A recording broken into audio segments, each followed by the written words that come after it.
A few months back, I was thrown out of my church for being gay. One of the more religious people then invited me to their house to worship. I now go there every Sunday. What's the nicest thing someone's ever done for you when being mistreated for being different?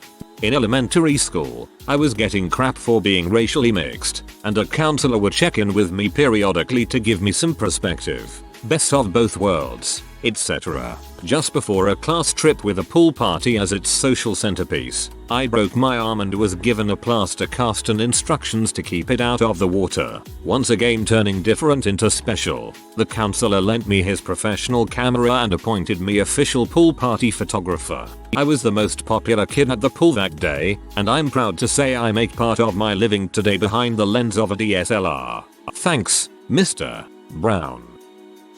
When I was maybe 7 or 8, me and my brother, who is 15 months older than me, went to this kids lunch thing at a country club. Well, we were inside, and him and his friends kept picking on me till I started to cry. The hostess took me and showed me the kitchen and introduced me to the head cook, and he asked if I knew how cool kids stand. I said no, and he told me it was like how I was standing, with me arms crossed and feet spread at shoulder length. Every time I stand like that now, I can't help but to remember how he made me feel. TL. Doctor, I stand like a cool butt kid.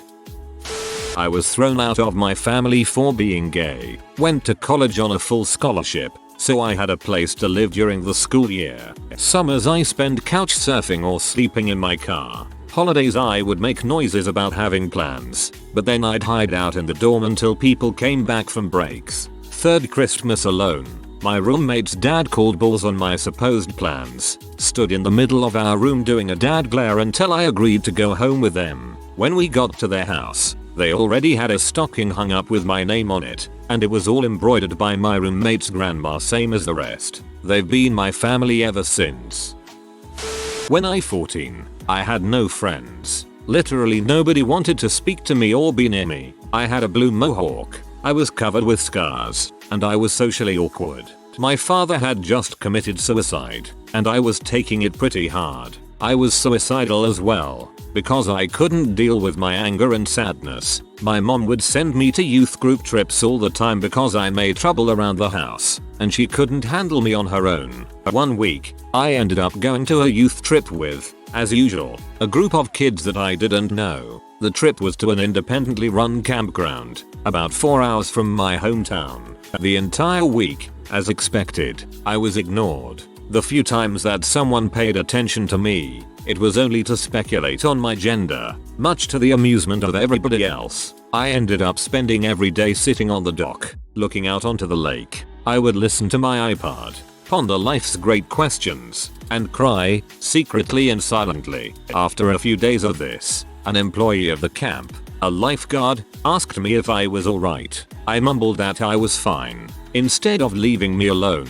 he spent the rest of the day talking to me. He was my only friend, and I remembered him for years. It sounds strange to say that one conversation with a stranger throughout the course of a day impacted my life, but it did. No one had ever been kind to me, ever. I'd been abused, neglected, and isolated as a child. I'd never had friends. Everyone I tried to befriend rejected me based on my appearance, or how awkward I was. This lifeguard was the first person to treat me like I existed. I came back 2 years later to work at the camp myself. I wanted to help someone the way he helped me. We aren't really friends anymore, but I greatly respect and admire him, because he was the only one who didn't judge me based on my appearance. Out of hundreds of teenagers, he was the only one who cared enough about people to approach me.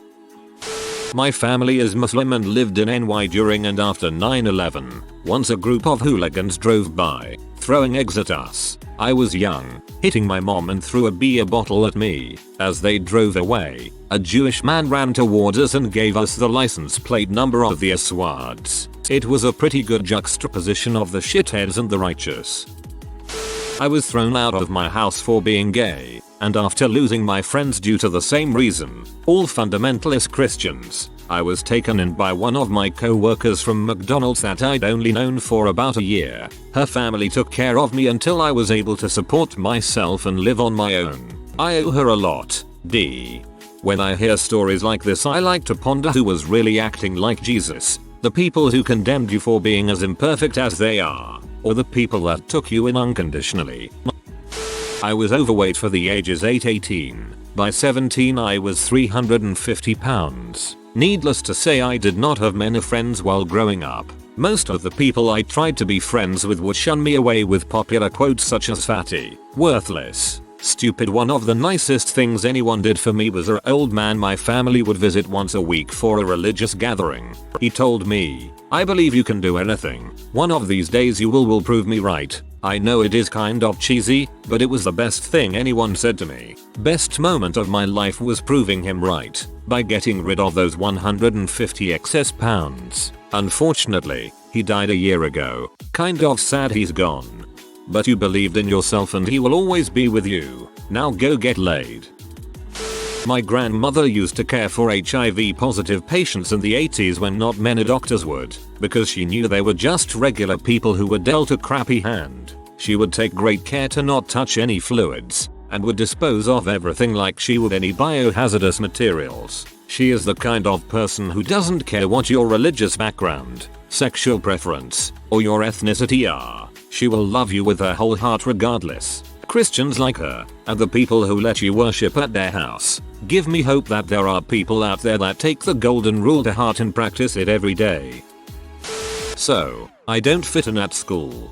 Don't get the wrong idea. I'm not in middle or high school. Oh, no, I'm in professional school, vet school. But the social dynamic might as well be high school, but even smaller. When class is 8-5 and I have no one to hang out with and call a good friend. Needless to say I get miserable really fast. I usually come in with a good, positive attitude on Monday and eventually get crap on so much throughout the course of the week that by Friday, I never want to go back. Lather, rinse, repeat. It's tiring. Anyway, I'm in a class where, unbeknownst to me, everyone has picked up a textbook that was being given out for free by a company, but somehow I missed the memo so I don't have the textbook. I expressed resigned remorse at this fact in passing to a girl I was working with on the lab, where we needed said textbook. A couple days later, I'm in line behind this girl for a school function, and she says, "Oh, I have a present for you." I was honestly baffled. No one acknowledges my birthday even if it were close, and I generally get token presents for major holidays. You know, when someone puts a Valentine in everyone's mailbox. Anyway,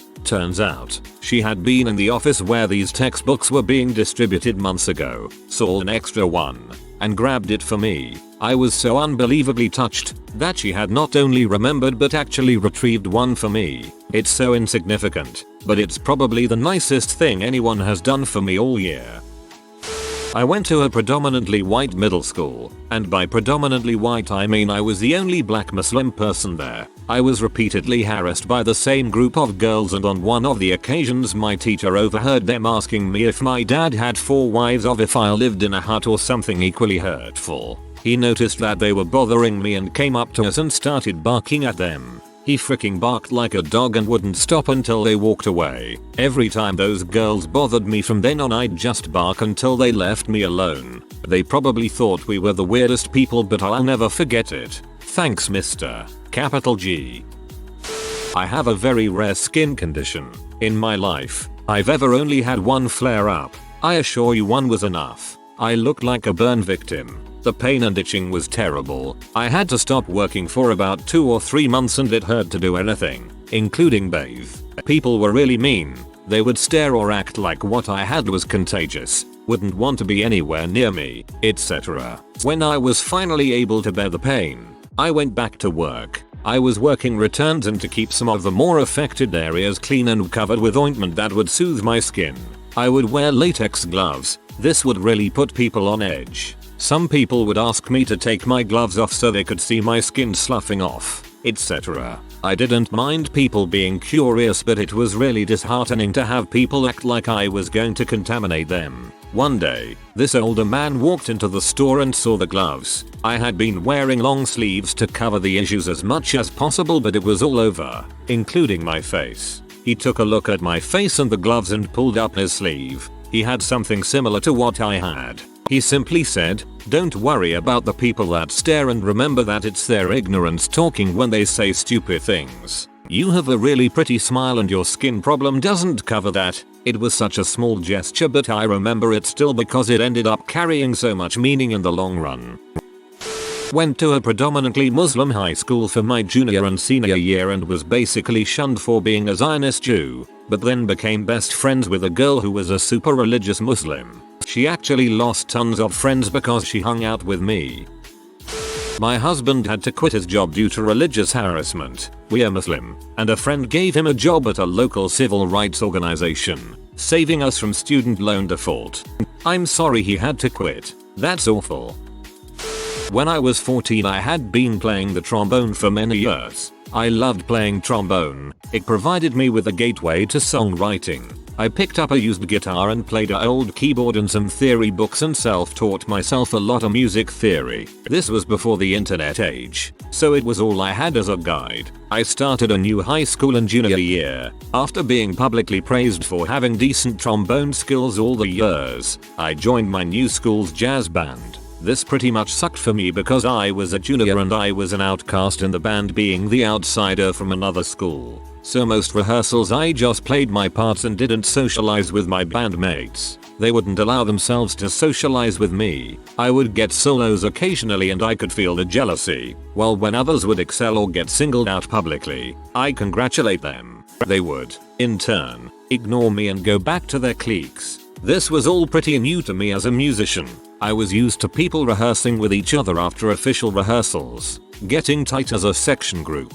One day after rehearsal, I walked over to the grand piano when everyone had left the auditorium, took out my penciled-in music notebook to work out some bars. I started to play and sing. I had to stop because that was the first time I heard my music on a newly tuned grand piano. I shed a few quiet airs at how beautiful it all sounded. I was overwhelmed. I heard a voice say, "Is that the end of that song?" Frightened, I turned around and saw my jazz band teacher and thought I may be in trouble. I was not supposed to stay there and I should have been in another class. I said, "No, there's more, but it's not quite done."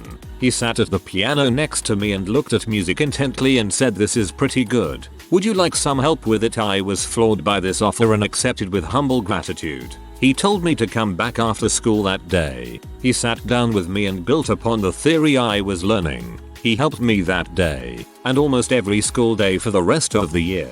This guy became a personal hero to me. He would let me come to his gigs at some bars and restaurants at the age of 16, where he played soprano sax. He inspired me to take up music theory and production in college, a path I thought I'd never take. His inclusion and recognition of me as a musician kept me from dropping out of music altogether due to other people's insecurities. TLDR. When I was in high school, none of my other musician friends wanted to include me in their musical endeavors. My jazz band teacher gave me personal theory lessons for the year and inspired me to continue music in college. I like seeing everyone's stories that there was someone that could take them in after someone mistreated them for being homosexual. Well, the comments don't seem to have any news stories other than the same type as yours, so I will tell another that my friend and I did for someone else. In middle school there was a kid who had scoliosis, and people would make fun of him and his roller backpack a lot, especially these few guys on the bus. One day my friend and I got so tired of it we stood up for the kid to those guys, and ended up becoming friends with the guy who had scoliosis. He never got made fun of by that group of guys again. P. That's so nice of you. I grew up having scoliosis too and it really sucks. You get an upvote. D. I lost nearly all of my friends for being bipolar and a drug user. Got prescribed some pills that messed me up. Started doing a lot of heavy drinking, painkillers and benzos galore. I needed to be slapped around and taken to a hospital. At my worst moment, I met someone who helped me despite his friends' protests. That guy saved my life. Please elaborate upon the story. How did you meet that guy? Who was he? Etc. It sounds awesome and inspiring, but right now I feel like a guy hanging from a cliff. It's as if there were a faith in humanity meter along with a health meter, and it is restored to full every time I heard about something like this. This is commented is destined to be buried, but I always love to share this story with people. My great-grandfather, Fred, was a pretty vocally racist man, or so I thought until I heard this from my grandmother. His daughter, Fred, was a fighter pilot in World War II when he was in his late 20s. Now, in the 30s, he lived in Texas, which is where he was born, and helped explain the racism a bit. He was married, and my grandmother was about 6. They lived near the Air Force base there, don't remember which one, and every day driving to the base past this rundown area where mostly black people lived. This neighborhood was heavily attacked by racists and bigots, and was very poor. Every day Fred drove by, he saw these group of kids playing baseball with a rock and stick. One day, Fred decided to leave for the air base early, and when he drove by these kids, he stopped the car next to them and got out. I remember that he was very trigger happy with his racial slurs, using the N-word a lot, so at this point of the story is when I became scared. My thoughts were, oh god, what is he going to do to these poor kids? Well, when he got out of the car, he grabbed a box out of the trunk and walked towards them. The kids got scared a bit, as they probably should as it was the 1930s in Texas, but waited for him to approach. He asked, in a heavy Texan accent, "You kids trying to play baseball?" "Yes sir," they responded. He dropped the box and pulled out about some baseball gloves, a few bats, baseballs, and some practice plates to make a baseball diamond. He then spent the next hour teaching these kids how to play baseball, showing them the basics. When he left them, their parents had approached Fred. The parents were in tears, thanking him for giving their kids something they dreamed about. Ever since I heard that story, I gained incredible respect for my great-grandfather, and I always strive to be that selfless and caring. TLDR. Man overcomes racism, teaches poor black kids how to play baseball. That TLDR. Sounds like a movie.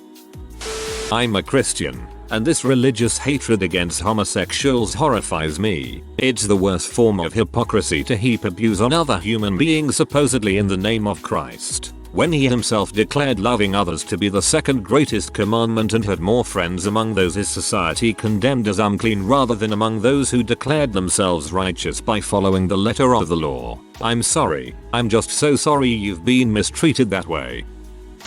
Back in the 6th grade we had this special ed student put in our class for like a day or two because of scheduling conflicts or something like that, can't really remember why. Anyways, the kid's name was EJ and he had cerebral palsy which scared the crap out of everyone in the 6th grade class. So 6th grade me was like, this dude is in a pinch and he needs a bro, so I was his bro in a pinch for like 2 days. Bro in a pinch fist. AAW. Yay nice people. The GLSEN youth group I went to as a teen was run by an MCC pastor and his husband, out of their church, and gay prom was held by the local Unitarians. Unitarians are awesome. I used to hang out with them when I went to a Christian college, partly so I'd be able to tell people on campus that I went to church and partly because they're just awesome. I'm a pseudo-pagan atheist agnostic, but the Unitarians are so chill, it just doesn't matter, and they have pretty fun services. As a Muslim, I've gotten some flack and bigoted comments despite going to a liberal college. NYU. Post 9/11 is hard, but I'm happy to say that I met some Jewish and Christian students who are supportive and joined us at a civil rights rally recently to protest the recent NYPD spying on Muslim students. In 2001 they offered to walk Muslim women home after there were stories of them when chased in the street and having their headscarves torn off. I'm very grateful, and it's made me more conscious of their struggles in return. This is going to sound really weird, I think, but I really just had no friends until middle school. My classmates and I had a one-up sort of relationship, where they would bully me for being a weird bookworm, and I would go out of my way to be even weirder. There were people who spoke to me in friendly ways, but no real friends. My father was emotionally and often physically abusive towards my sister and I, and my mom had a hard time understanding me. I was proud and stubborn, and I'm sure it seemed to her like I was just cold and arrogant. I ended up switching schools in the 8th grade, and made friends with a group of other girls who liked anime, and would meet up to watch shows. They included me in a way I had never experienced before. They taught me to like myself and other people, to come out of my shell and socialize. Every time I arrived, they would all call out my name and envelop me in a group hug. It was the best feeling in the world. I felt like crying every time it happened. I think a lot about how different my life would have been without them. I was really depressed before that point, and I thought I was a defective human being. I honestly think I would have ended up killing myself. I feel like I owe them my life. I am now well into my college years, but I am still friends with all of them. I can never thank them enough. You and I would have been friends. You sound like an awesome person. In elementary school, I was at the absolute bottom of the food chain. Complete and total fair game for every kid in my grade, and I got bullied every day. My religion. At the time, Jehovah's Witness was the biggest target, but generally I was a gawky, spineless wimp, and an easy target. Anyway, one day the usual gang was picking on me, and had just pushed me into a trash can. Before they could make their next move, the smallest girl in our class came up and stuck up for me. I don't remember what she said, only that she drew their attention away and gave me a chance to get myself back together. I figured that, if she could go out of her way to take on those buttholes, there was no reason I should let myself continue to be a victim. It was a much needed change to my worldview, and I count that as the nicest thing anyone has ever done for me. A similar thing happened to a friend of my brother. I think it is kinda weird for me to ask, but are you from San Francisco? Well, that narrows it down. I'm a Christian, and whenever I meet someone who has been mistreated for being gay, lesbian, Muslim, whatever, I can't help but feel this sense of disappointment in the majority of the Christian community that behaves this way. If you've ever been mistreated by a Christian, I'm sorry on their behalf. Jesus loves you and I do too. When I was in grade 11, my mom got diagnosed with cancer for the second time. I wasn't really a kid who had a ton of friends to rely on for moral, social, emotional support, so I spent most of that time going through it alone. I was a shy introvert, who from grade 2 to high school still somehow never managed to make close friends. I remember going to school the morning of my birthday and crying in the car all the way there because of emotional stress and frustration. I went to class pale with tears and snot probably on my face. In all my life I had never had friends check in with me to see if I was okay, but all it took for one English teacher to say after class was that, "I know your mom has cancer. I know that you're not doing well and you can talk to me." She noticed my mom's flat chest, double mastectomy, during parent-teacher interviews and was one of the few, no, only, people to give me a shoulder to lean on. I used to only think that teachers did this in the movies or on after-school specials until that day. It was a small gesture, but I'll never forget Ms. Hunter. The top comment said it the best, and I know this will be buried. I just want you to know that reading the title of this post made me tear up. I'm the son of a pastor who believes that the teachings of Jesus are paramount, and Jesus said love your neighbor, whether he be black, yellow, Jew, Muslim, Buddhist, alcoholic, druggie, lesbian or gay. I'm honestly a little drunk right now, but I'm glad you found a place to worship Jesus and accepts you, because he loves us no matter what, and I can only hope to be that holy someday. Some church people can be really mean. If you're not just like them, then they don't want you there. I'm gay, and I've studied the Bible extensively. I believe we gay people were born gay and God loves us just the way we are. He knew from the beginning of time we would be gay and he loves us. All those scriptures they use against us are from the Old Testament. Jesus came to set us free from the law, and not one of the modern day Christians could be saved if they lived by the Old Testament law. It's good that a Christian invited you to worship with them. You are not tainted, but accepted by God, and God's blessings to you.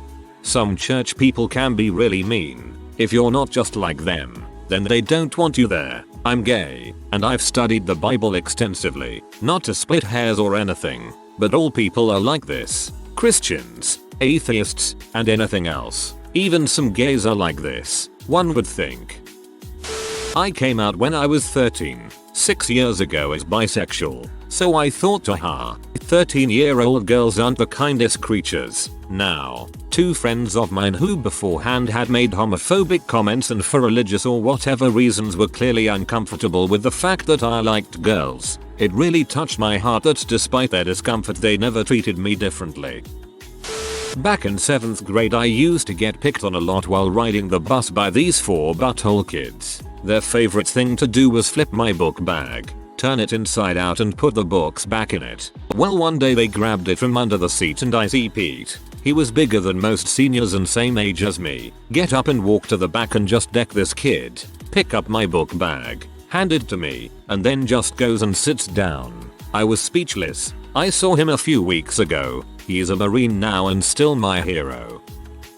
I think it's really great when parishioners of a religion go against the hateful parts of their religion. The question then would be, why would you want to be part of a group that openly condemns your way of life? I know not every Christian is anti-homosexual, but you can't ignore that the book that was supposedly written by their God says that the act homosexuality warrants an eternity of torture. So, are they saying God was wrong there?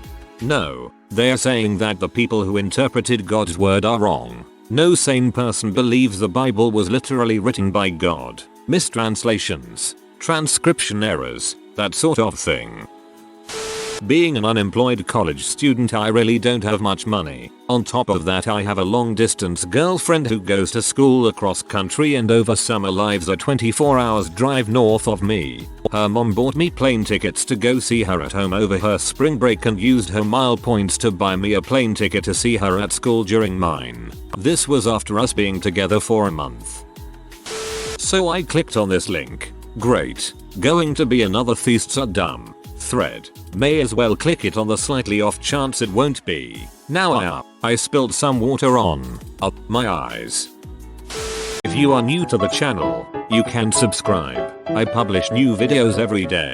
Until then, check another video.